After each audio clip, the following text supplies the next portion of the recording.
Well, it is episode 5 of Sport Industry Insider Meets, and I'm delighted this evening to be joined by Adwa Alarifi from the Ministry of Sport Saudi. She is the Director of Investments, a heck of a title that for the Ministry of Sport Saudi. And I say Ramadan Kareem first and foremost to you.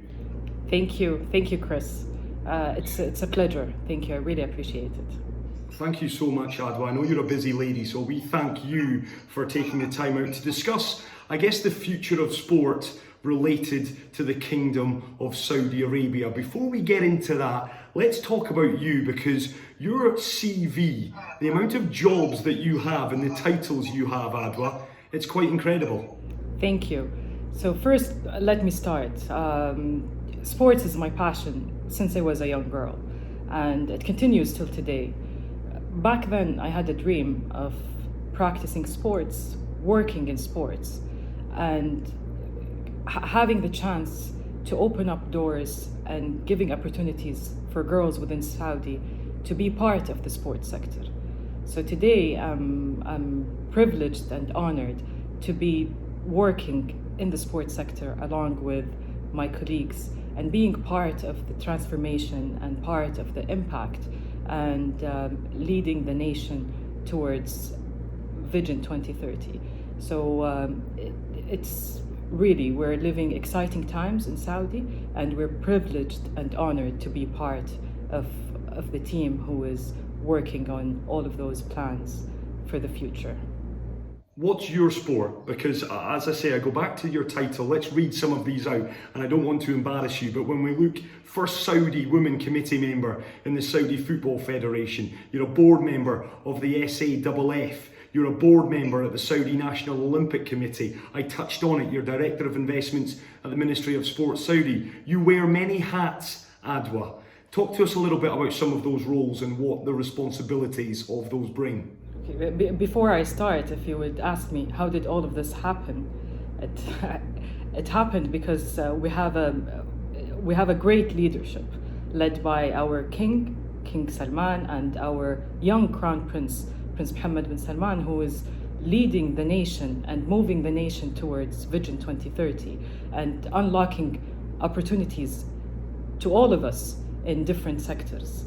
And if we would talk about sports in particular, we're grateful to have our Minister of Sports, His Royal Highness Prince Abdulaziz bin Turki, who is young and he's an athlete himself, who is always supportive to all of us who have the passion in sports, and our leadership are the reason why we are pursuing our dreams today and working in different sectors and different areas. So if I'm pursuing my dream today in sports, there are others who are pursuing their dream in other sectors as well. So if you would ask me what's my sport, my sport is obviously football and women's sports in general. So this is what I do. I sleep, eat, and work sports, and this is exactly what I do. So I'm lucky enough, and I'm grateful to our leadership, and honored to be part of the sports sector and pursue my dream as a career. Can you perhaps, Adwa, give us a little bit of an insight? There is no doubt that you are a trailblazer. There's no doubt about that for Saudi women. What is being done in the kingdom? Give us some examples of what is being done to promote sport amongst young girls and females across the country. In 2019, we had, in the past years, with women's sports, we had increasing participation in female sports in general. So today we have approximately 2,500 athletes, female athletes across different federations and different sports. We also have around 30 leaders who sit in different boards in different federations who are females today and are leading in their sports. In terms of participation, female participation in sports, it increased by 150% in the past 2 to 3 years, which shows that the demand is there and the momentum is there. And I think all of the plans that were done are just working. So what we need to do is we just need to keep going and continue in the momentum. And what is being done? Is that from an investment? Is that education? What do you put that increase in female involvement in sport down to, Adwa? So I think the first step was regulations and policies. So that was the first step. And that was a main driver from Vision 2030. So one of the main pillars of Vision 2030 is women empowerment and women enablement in different sectors. And sports is one of those. So if we look at that, back like 10 years ago, females were not part of the sports sector. However, in the past 3 years, policies and regulations changed where we have female leaders who are board members in different federations and who are moving each federation towards more opportunities for female in that sport, either to practice sport in a grassroots level or as an athlete to participate and practice in different competitions locally and regionally and internationally as well. And in addition to that, so for the full ecosystem to be complete, so you need leaders, you need coaches, you need athletes, and you need facilities and areas for those females to be able to practice sports. So I think it's a combined effort that the nation is working together to give more opportunities for females in each sports and in the sector as a whole. Of course, one thing that is underpinning all of that is huge investment, the infrastructure that Saudi Arabia is putting in place. Can you maybe discuss the current investment strategy? What areas in particular is the kingdom looking to invest in order to fulfill their aims and their goals of the 2030 vision? Yeah, so the strategy of investment, it's simple. We want the power of sports to help drive the economy in Saudi. And if we would look at one of our main objectives, which is the sports economy, it has grown in the past 2 years by 174% in the past 2 years.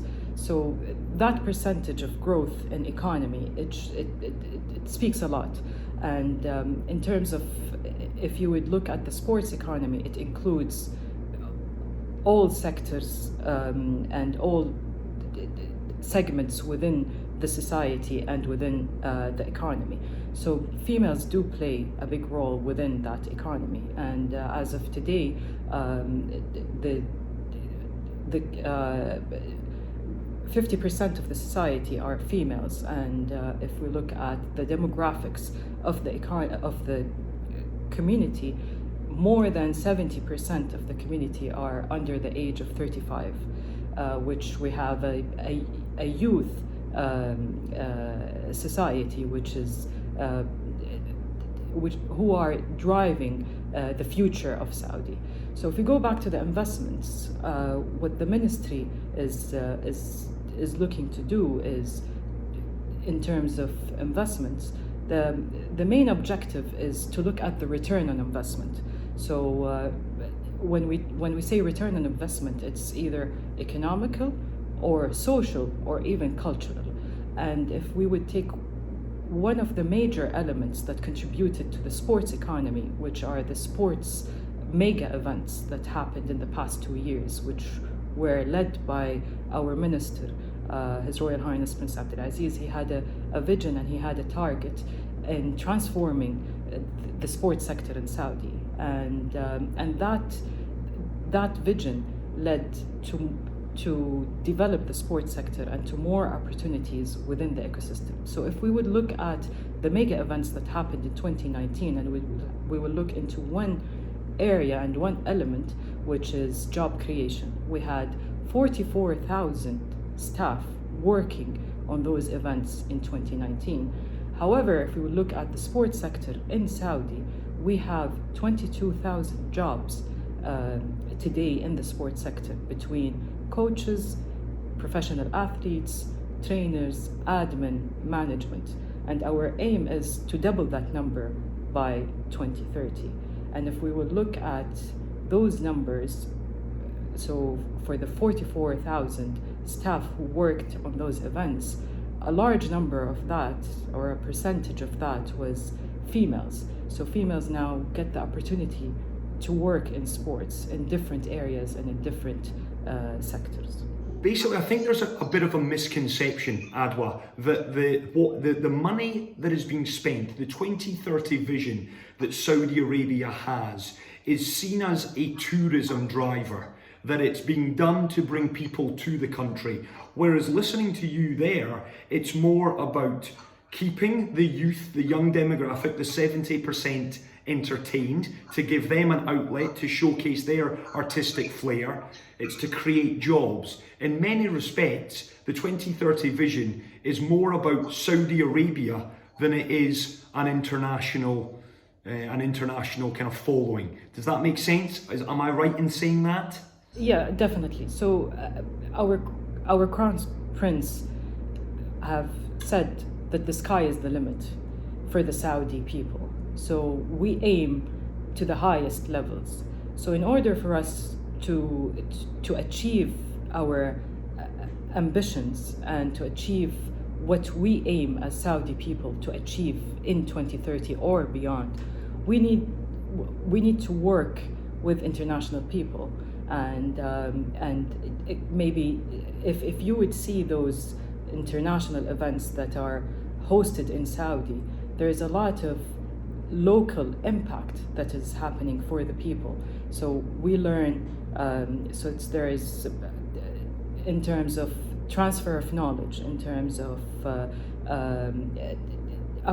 multiple opportunities, job creation, volunteering opportunities, the economy as well. So if we look at those opportunities and what they've made to the Saudi people, Saudis now, they get the chance to work with international companies within, for example, Formula E, the boxing, and different events where are hosted in Saudi, and we get that transfer of knowledge in order to build the workforce and build the human capital within Saudi to deliver and achieve the targets and the impact that we as a nation are looking for. What about the future? I mean, you've touched on two there. Formula E, a huge success. The boxing, Adwa, I was over there. I travelled over to Riyadh from Dubai. I've got to say, incredible. From the infrastructure to the event itself, staggering, amazing what can be done in such a short space of time. So I salute you on that front. Is more big events to come? What does the future look like? So definitely, the Saudi and the Minister of Sports are always looking for new opportunities for Saudi, and there are multiple events that happened, and the contracts are long-term contracts. So for example, Dakar is for 10 years. We have the Italian Super Cup, the Spanish Super Cup, and that are for multiple years as well. So most of the events that are being hosted are long-term plans and are not like one event, to ensure further sustainability and to ensure keeping the momentum as well. We talk a lot about infrastructure. We talk about giving something back to the Saudi people. Is part of the 2030 vision for Saudi Arabia to project their image on the world scale by investing out with the country? Is that something that you're looking at as well? So in terms of future plans, so the Ministry of Sports have three main targets. One is increasing participation, where today we are at 20% of people in Saudi being active, and our aim is to achieve 40% of active people in 2030. So most of our plans and future plans are for the community, for increasing physical activity and increasing participation. The second target is professional athletes and the amateur to elite pathway, where we have further developed performance and more programs for our athletes. And the third target is the sports economy, and how can we develop the sports economy further, and the contribution of the sports sector into the GDP, which has increased in the past 2 years by 22%. And we're aiming to have further plans and further strategies on how to develop the sports sector and the full ecosystem and the supply chain within that sector as well. Is football very much at the centre of all of that? Football is the number one sport in Saudi, and I think it's in multiple countries around the world, football is the number one sport. However, I feel with the different strategies within the Ministry of Sports, there is movement towards other sports as well. And the more sports you have the nation looking at and participating in and practicing it, where you have a larger economy as well. So yes, football is the number one sport in Saudi, but with the future plans is to introduce more sports and to increase the economy within the different sports. And going back to football, one of the statistics shows that more than 60% of the society follow football clubs within Saudi. So it shows how powerful football is within Saudi. There is no doubt a younger generation, it is far easy to get to them with the onset of social media, etc. I think kids of today, the new generation, are much more aware of what it is and what's going on around them out with the borders of Saudi Arabia. Has part of your challenges been to change the psyche of the older generation? And how have you gone about educating them to be more receptive to the new ideas? People in Saudi are well educated, and they're already,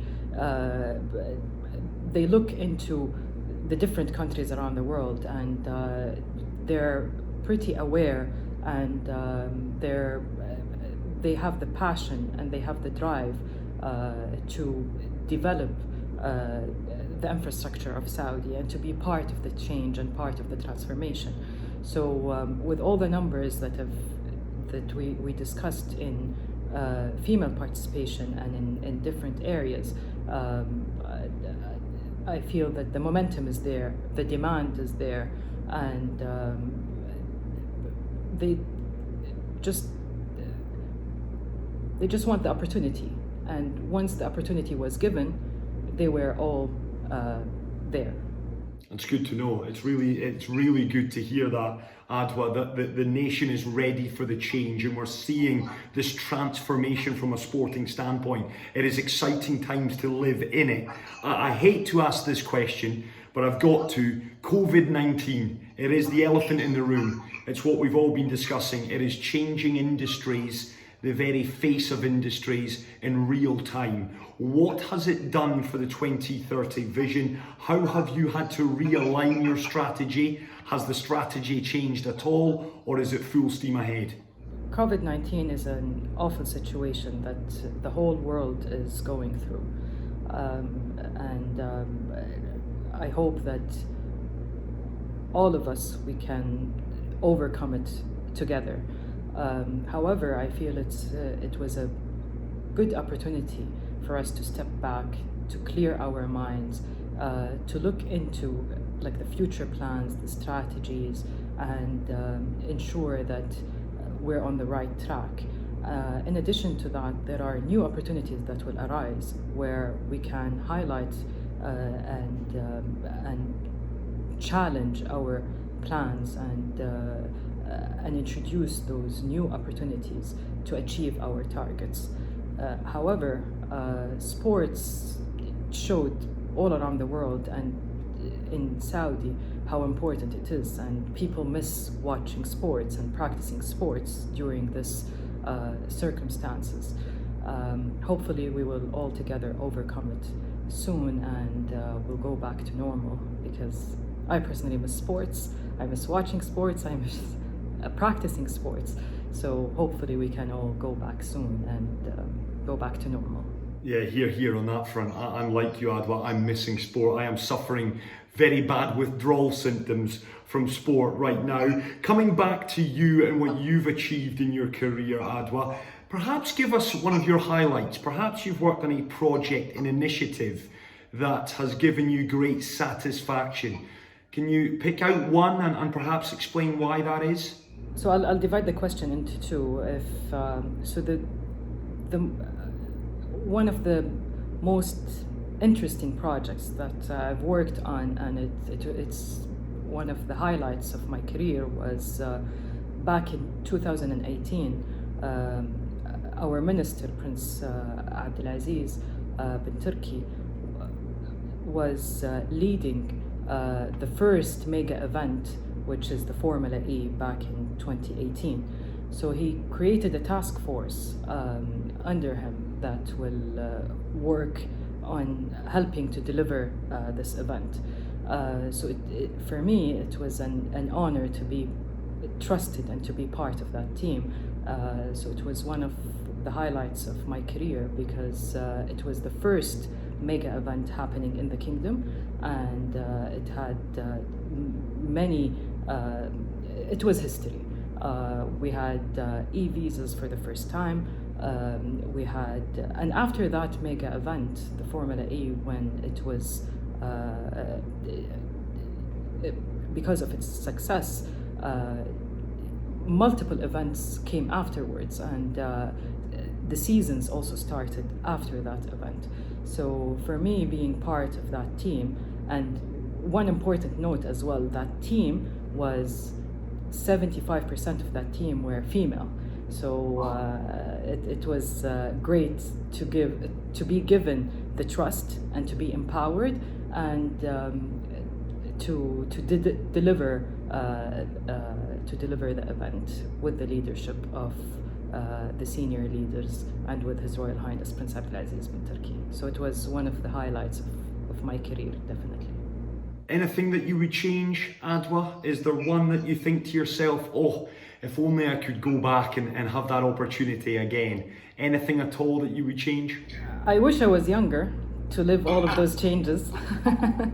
Don't we all? Maybe study sports. I had my bachelor degree in finance, and started my career in investment banking. If I would go back, I would study sports and start my career immediately in sports.